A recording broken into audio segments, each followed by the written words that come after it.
थोड़ा प्रयास भारी सफलता। तो सफलता, असफलता, दुख सुख, लाभ हानि, मान अपमान, संपत्ति विपत्ति, इनकी प्राप्ति होती है पुण्य और पाप कर्मों के पूर्व के प्रभाव से। वो हमारे ऊपर ये प्रभाव डालते हैं। अनु गुप्ता जी, राधे राधे महाराज जी। महाराज जी कृपया बताएं कि उग्र स्वभाव वाले व्यक्ति को कैसे शांत करें। नाम जप से। भगवान का नाम जप परम शीतलता प्रदान करता है। अगर हम नाम जप खूब करें तो हमारा उग्र स्वभाव नम्र स्वभाव में विनय में परिवर्तित हो जाएगा, दैन्य में परिवर्तित हो जाएगा। पर वो खूब डट के भजन करें तब, ऐसे नहीं होगा। स्वभाव बहुत मलिन और दृढ़ होता है। अगर जैसे उग्र स्वभाव है, मलिन और दृढ़ है, तो वो हिंसा भी कर सकता है। बाद में भले रोए बैठ के, पर उग्र स्वभाव आ गया तो उग्र स्वभाव में अपनी माँ की हिंसा कर देगा, अपने प्रियजनों की हिंसा कर देगा। बड़ा निंदनीय है उग्र स्वभाव, बड़ा निंदनीय स्वभाव है। शांत स्वभाव में होता है कि हमें बुरा लग रहा है पर हम कुछ कह नहीं रहे, चुपचाप सह रहे हैं, वो चलेगा। लेकिन उग्र स्वभाव वाला बुरा लगते ही वो क्रिया में परिणित हो जाएगा। क्रिया में परिणित हो गया तो पूज्य जनों का अपमान कर देगा, प्रियजनों की हिंसा कर सकता है। इसलिए उग्र स्वभाव को कंट्रोल में करने के लिए सत्संग सुनो और नाम जप करो तो स्वभाव में परिवर्तन आ जाएगा। नितिन जी, राधे राधे महाराज जी। महाराज जी जब आप कहते हैं कि आपने कई कई दिन आपको भोजन नहीं मिला, बालू भी पाई, महाराज जी बड़ा हृदय व्याकुल होता है। हम तो एक टाइम का भोजन नहीं करते तो दूसरे टाइम एकदम व्याकुलता और गुस्सा आने लग जाता है महाराज। पर वो लक्ष्य था, परिस्थिति थी, नियम था। नियम था आकाश वृत्ति। आकाश वृत्ति का नियम ये होता है कि जो परमात्मा तुम्हारे सामने भेज दे बस वही पाना है, न मांगना है न इशारा करना है किसी से, ऐसी वृत्ति। तो जो हम काशी में रहे तो आकाश वृत्ति से रहे, गंगा किनारे जो भ्रमण रहा आकाश वृत्ति से रहा। जब जैसे घाटों में बैठे हैं, अब कौन वहां भोजन लावे? वहां तो पवित्र नगरी है, वहां तो संतों की नगरी। भाई गांव गली में किसी किनारे बैठे हो तो गांव में तो कोई आके पूछ सकता है कि भोजन पाया कि नहीं पाया बाबा जी। लेकिन वो बाबा जियों की नगरी है, लाखों बाबा जी है वहां, तो वहां से कौन पूछने आवे। तो भगवान विश्वनाथ जी की कृपा से कभी जैसे कोई उधर निकला, थोड़ा सेतुआ दे दिया या थोड़ा 1-2 पीस बर्फी दे दी, वही खा के गंगा जल पी लिया। पर लक्ष्य था भगवत प्राप्ति, इसलिए सब सह गए। भगवान ने ऐसी कृपा करी। नहीं तो वहां काशी में कोई भोजन की कमी है? अन्नपूर्णा का क्षेत्र है तो कितने मारवाड़ी क्षेत्र ऐसे हैं कि आप रात दिन चलता रहता है, आप कभी भी भोजन पा सकते हो। लेकिन नियम लिया था, कभी कहीं जाएंगे नहीं, किसी से मांगेंगे नहीं, पास पैसा नहीं रखेंगे, जो हमें भगवान दे देंगे वही पाएंगे। तो लक्ष्य था भगवत प्राप्ति, इसलिए सह गए। ऐसा नहीं कि हमें पीड़ा नहीं होती थी, हमें कष्ट नहीं होता था, हमें व्याकुलता नहीं होती थी, बहुत होती थी। पर उसको सह जाना है भगवान की प्राप्ति के लिए, उसको सहना। तो ये नियम का पालन करने के लिए ऐसी भगवान ने सामर्थ्य दी थी, तो पार हो गया। पिछले हफ्ते हरिद्वार गए, मेरे संतों को ढूंढते महाराज जी कहीं मिल जाए, बैठे हमारे दिखी नहीं। अब आजकल बहुत भारी व्यवस्थाएं सब चल रही हैं, तो प्रायः सब आश्रमों में रहते हैं। प्रायः अब ऐसे भ्रमण करना बड़ा भयावह हो गया है। अब 1-2 संत कहीं किसी गांव गली किनारे मिल जाए तो लोग मार डालें कि बच्चा चोर है, ऐसा है वैसा है। बड़ा समय गलत चल रहा है। जी वो कभी कभी ना भटक जाता हूँ। जैसे हम लोग नाम सिमरन बहुत महाराज जी से नाम भी लिया होगा, सिमरन करते हैं, सब कुछ करते, कभी कभी मन भटक। हाँ, मन कभी कभी मन नहीं लगता है, लेकिन उसी भटकते हुए मन को संभालना ही तो साधना है। मन की तरंग मार ले, बस हो गया भजन। अभी ये सोच के आए थे कि वृंदावन में एक दिन व्रत रखेंगे, सुबह तक दोपहर तक कुछ नहीं खाया, फिर शाम को गोलगप्पे खा लिए। नहीं यार, भूख से। हाँ नहीं, इसमें क्या होता है, कष्ट सहना होता है कि अब हम गैस की गोली तो खा सकते हैं लेकिन गोलगप्पा नहीं खा सकते। पर हम लोग ऐसे कट्टर नियम के थे, मृत्यु चाहे हो जाए अपने नियम को नहीं तोड़ना, मृत्यु हो जाए। नहीं तो ऐसी भूख लगती थी ना, अब तुम्हें कैसे बताएं, मतलब एकदम भूख ही भूख, लेकिन मांगना नहीं। हमारे सामने आके रख दिया तो हम पा लिए, मांगना नहीं किसी से कभी। पूरा जीवन व्यतीत हो गया। जैसे लोग कहते हैं ना जवानी में उद्दंडता सुहाती है, हमने जवानी में कभी किसी माता बहन को ऐसे नहीं देखा, कभी नहीं देखा, क्योंकि इसी की व्यवस्था ली थी तो और कहां से सुहाई दे। गर्मी सर्दी बरसात सब सहना, किसी से कुछ न कहना, केवल भगवान की प्राप्ति का लक्ष्य रखना। बड़ा कष्टमय जीवन, बड़े अपमान सहे, बड़ी गालियां सही संसार की, तब आज जो है भगवान ये सब लीला कर रहे हैं। ओम कुमारी जी छत्तीसगढ़ से। राधे राधे। राधे राधे महाराज जी। महाराज जी, ब्रह्म या तत्व साक्षात्कार मानसिक अनुभव है या ईश्वर स्वयं चतुर्भुज रूप में हाथ में चक्र गदा शंख लिए साकार रूप में दर्शन देते हैं? नहीं, ब्रह्म में अपने आप से अपने स्वरूप का अनुभव, अपना स्वरूप ब्रह्म स्वरूप है। ये साकार दर्शन भगवान की भक्ति है, और भक्ति के द्वारा जब हम भगवान के जिस रूप का दर्शन चाहते हैं उस रूप का दर्शन होता है। ब्रह्म निराकार है, उसमें रूप नहीं है, उसमें स्वयं का अनुभव है। ये ज्ञान मार्ग से प्राप्त होता है, सांख्य योग के द्वारा, और चतुर्भुज नारायण रूप भक्ति योग के द्वारा प्राप्त होता है। अलग अलग मार्ग से अलग अलग भावनाओं द्वारा भगवान का अनुभव होता है। जाकी रही भावना जैसी प्रभु मूरत देखी तिन तैसी, जैसी हमारी भावना होती है वैसा हमें दर्शन होता है। ब्रह्म का दर्शन निराकार है और वो अनुभव स्वरूप है। तो जो अनुभव गम्य भजेंगे संता, वो ज्ञान मार्ग से प्राप्त होता है।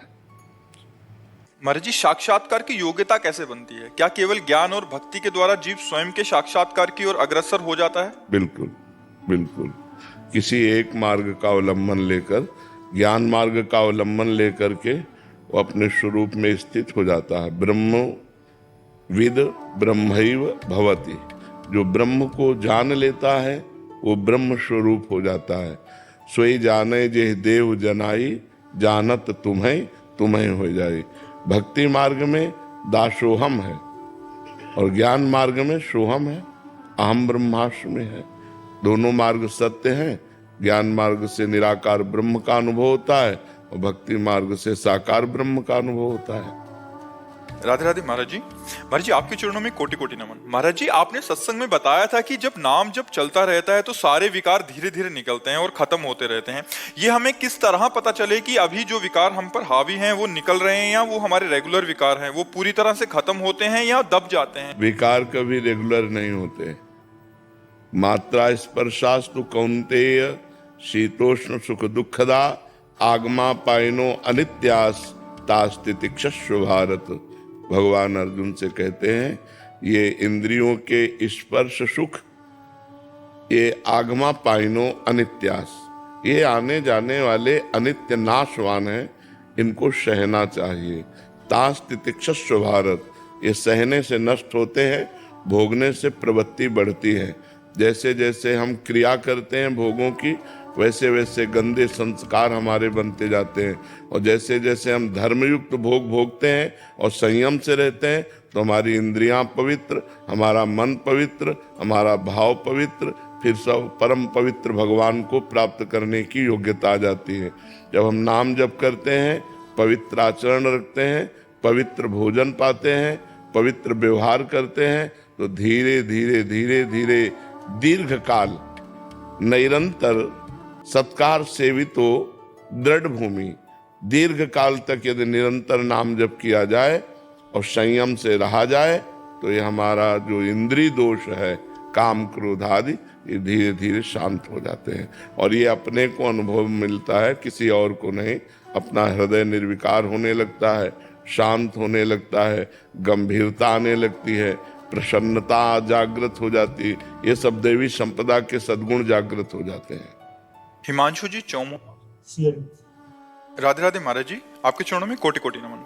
महाराज जी, पूरी दिनचर्या को निमित कैसे करें ये समझ नहीं आता। कुछ समय तो निद्रा और भोजन आदि में चला जाता, कुछ पढ़ाई करने में, थोड़ा कुछ गुरु नियम में, बचे कुछ समय जो निद्रा में समय जाता है उसे भी भगवान को समर्पित करो, जो पढ़ाई में समय जाता है उसे भी भगवान को समर्पित करो, जो मनोरंजन में समय जाता है उसे भी भगवान को समर्पित करो।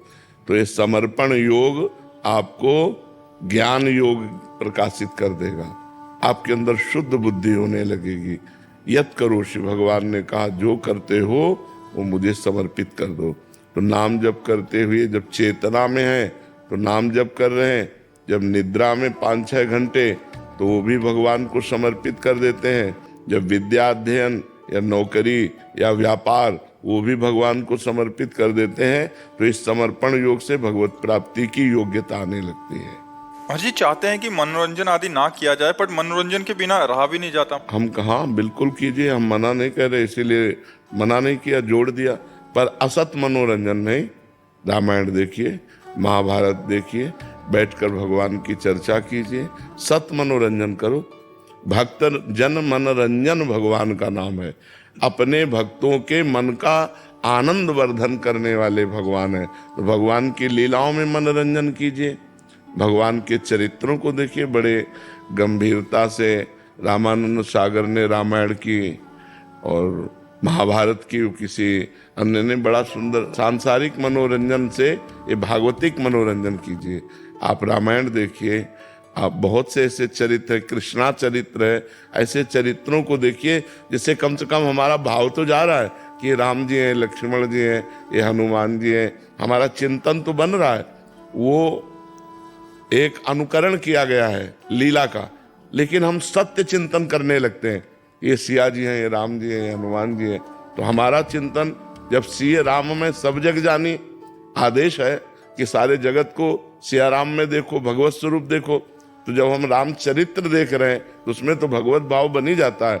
कभी रोना आ जाता है, कभी मन एकदम लगता है अब क्या होगा, अब क्या होगा, तो हमारा पूरा मन उसमें लग जाता है। तो हमें लगता है फिल्म आदि मनोरंजन से अच्छा है रामायण, महाभारत, कृष्ण आदि मनोरंजन। और भी बहुत भागवतिक चरित्रों का अनुकरण किया गया है, बहुत से भागवतिक प्रोग्राम हैं, उनको देखो, कथा वार्ता देखो, एकांतिक सुनो, जिससे तुम्हारा मन पवित्र हो। ऐसे चरित्र देखना या ऐसा दृश्य देखना जिससे हमारा मन गंदा हो जाए तो मनोरंजन नहीं हुआ, वो तो मन को और गंदा करके, मलिन करके हाँ पवित्र करना है। महाराज जी बहुत सारे बच्चे मिलते हैं महाराज जी, शुरू यहीं से करते हैं, बट वो आजकल इंस्टाग्राम रील्स फेसबुक्स में वो कहाँ पहुंच जाते हैं पता नहीं, लगता। थोड़ा कंट्रोल करना पड़ेगा, अपने को थोड़ा कंट्रोल करना पड़ेगा। ऐसा नहीं कि हम मोबाइल में लगे तो मोबाइल में ही लगे हैं। हमारी कुछ एक दिनचर्या होनी चाहिए, थोड़ी देर शास्त्र स्वाध्याय, थोड़ी देर नाम जप, थोड़ी देर नाम कीर्तन, तो 10-15-20 मिनट, आधा घंटा, 1 घंटा अगर हम कोई सीरियल देख लेते हैं, धार्मिक सीरियल या सांसारिक सीरियल भी देखते हैं, तो ऐसे जिनमें गंदगी नहीं है, जो हमारे को ज्ञान प्राप्त कराएं, ऐसे सीरियल देखो। जड़ चेतन गुण दोष में विश्व कीन करतार, संत हंस गुण गाहे पे परिहरि वार विकार। ये संसार गुण और दोष दोनों मिलाकर बना हुआ है। ऐसे मोबाइल में, टीवी में गुण और दोष दोनों हैं। देखो, आप मोबाइल से ही सत्संग सुनकर यहाँ आए हो वृंदावन धाम में साधु समागम करने के लिए, तो कितना बढ़िया काम बना कि भगवान की तरफ मोबाइल ही तो लाया। सब लोगों से हम मिल थोड़ी पाते हैं। हजारों लोग ऐसे हैं जो हमसे मिले नहीं लेकिन सुधर गए, मांस मदिरा छोड़ दिया, गंदे आचरण छोड़ दिए, तो मोबाइल से सुनकर ही तो। अब हम हजारों लोग हैं जो अपने को भ्रष्ट कर लिए मोबाइल से, गंदी सीने, गंदे चित्र, गंदी बातें देखकर अपने आप को गिरा लिए। तो मोबाइल गुण और दोष दोनों से युक्त है। यदि हम गुण चाहें तो बड़े बड़े संतों के पावन चरित्र, संतों की वाणी, भगवान का लीला अनुकरण, ये सब मिलता है। और अगर हम अपने को गंदगी में ले जाएं तो देश विदेश की फिल्में, देश विदेश की गंदी बातें हम अपने दिमाग को खराब कर लें। तो हमको चाहिए कि हम मोबाइल आदि में संयम से सद्गुण को ग्रहण करें। ये नहीं कि रील पे रील देखते चले जा रहे हैं या गेम खेल रहे हैं या गंदी बातें देख रहे हैं, ऐसा नहीं होना चाहिए। प्रमोद जी उड़ीसा से। श्री हरिवंश महाराज जी। महाराज जी आप पूछना चाह रहे हैं कि महाराज जी जब आप घर से निकले और साधन उसमें लगे तो आपको कितने साल में पहली अनुभूति हुई थी महाराज जी? हम तो हर समय यही अनुभूति करते रहे कि हमें भगवान अपनी गोद में लिए, क्योंकि हम अकेले रहे, हमने कभी किसी का संग नहीं किया। बड़े बड़े महापुरुषों का संग किया और अकेले रहे, तो हमें हर समय भगवान की अनुभूति होती रहती थी कि हमारे साथ भगवान। शुरू से ऐसा बचपन, क्योंकि बच्चा थे, 13 वर्ष की अवस्था से घर से निकले थे, तो हमें यह अनुभूति होता कि हमारे पास हर समय भगवान है। गंगा किनारे भ्रमण करते तो हर समय भगवान, हाँ भगवत साक्षात्कार मुझे सन तारीख तो याद नहीं है, पर काशी के घाटों में भगवान शिव की कृपा का अनुभव हुआ, शिव का साक्षात्कार हुआ साकार रूप में, क्योंकि हमारी भावना थी प्रगट रूप में देखने की। तो जैसी भावना होती है वैसा भगवान दर्शन देते हैं। और उस समय बस एक ही लौ लगी थी, कई कई दिन भूखे रहते, भोजन घाटों में कहाँ मिलता है, वहाँ तो मारवाड़ी क्षेत्र जाओ तो भोजन पाओ जा करके। तो कभी कोई 1-2 पीस उधर से निकला, बर्फी दे दी या थोड़ा सा सतुआ दे दिया ऐसे, तो वही कमंडल के ढक्कन में गंगा जल से सान के चाट लेते। और निरंतर नाम जब चल रहा था तो बस यही होता, आज भगवान के दर्शन होंगे, आज भगवान के दर्शन होंगे। तो काशी का कार्य पूरा करके फिर वृंदावन के कार्य में भगवान ने भेज दिया। पर मुझे आज भी मुझे अनुभव होता है, हमको लग रहा है भगवान मुझे गोद में लिए हैं। हर समय हमें एक आनंद की अनुभूति होती रहती है। उनका प्यार, उनका दुलार मुझे बचपन से प्राप्त है। तो अनुभूतियों के तो ढेर से ढेर है, क्योंकि पूरा जीवन इसी में चलते रहे। पर विशेष अनुभूति काशी में, हमें वो तारीख दिन तो पता ही नहीं, क्योंकि हम कोई ना मोबाइल जीवन में रखा है, तो हमें पता कैसे चलेगा कि आज कौन सा दिन है, कौन सी तारीख है, कौन कितना समय है, कभी कुछ नहीं, न घड़ी न मोबाइल न कुछ नहीं। तो हमें इस स्थिति में भी भगवान का दुलार दिखाई दे रहा है, भगवान का प्यार दिखाई दे रहा है। तो उन्हीं के प्यार से हम चल रहे हैं। महाराज जी, वास्तविकता में दिव्यता किसे कहते हैं महाराज जी? क्योंकि हमारा परिचय ही नहीं है उस दिव्यता से, तो दिव्यता क्या होती है? देखो, दिव्य का मतलब होता है भौतिक से अलग, भौतिक चकाचौंध से अलग। बोले बड़ा दिव्य है, उसको समझने के लिए भी अलग होना पड़ेगा। हाँ, उससे तुम्हारी बुद्धि भौतिक से अलग होनी चाहिए। देखो, आप हमें क्या लोग देख सकते हैं, बहुत अच्छा बोल लेते हैं, बहुत लोगों की भीड़ होती है, भौतिकता को देख पा रहे, वो हमारी दिव्यता को थोड़ी देख पा रहे। हमारी दिव्यता को तो जो साधक होगा, जो साधना कर रहा होगा, वो पकड़ पाएगा। नहीं तो लौकिक भीड़ देखी जाती है, बड़े महात्मा किस बात से कह दिया जाता है, बोले उनके पार्थिव बुद्धि से समझ में नहीं आ सकता है। सपना जी ओडिशा से, राधे राधे महाराज जी। महाराज जी, ईश्वर सर्वत्र है, तो उन्हें पाने के लिए इतनी तपस्या क्यों करनी पड़ती है महाराज जी? मेहंदी का पत्ता देखा है, कहीं उसमें लाली मिली क्या? कहीं उसमें लालिमा छुपी है क्या? आप देखो, न डाली में लालिमा है, न पत्ते में लालिमा है, न पूरे पेड़ में लालिमा है, लेकिन प्रक्रिया है। जब हम उसकी प्रक्रिया करते हैं, उसको बांटते हैं और बांट के 40 मिनट अपने हाथ में रखे रहते हैं और फिर धो देते हैं, तो लालिमा आ जाती है। दूध में घी है, पूड़ी निकाल सकते हो क्या दूध में? नहीं, उसकी एक प्रक्रिया है। दूध को गरमाइए, उसको दही जमाइए, दही को मथिए, उससे मक्खन निकालिए, मक्खन को तपाइए, तो आखिरी परिणाम घी। ऐसे ही परमात्मा सर्वत्र है, लेकिन उसकी प्राप्ति की प्रक्रिया है। ज्ञान योग, कर्म योग, भक्ति योग, उसके द्वारा जब हम तप करते हैं तब उसका अनुभव हो जाता है। समझ पा रहे आप? वो ऐसे अनुभव में आने वाला नहीं, सबको अनुभव में आ जाए।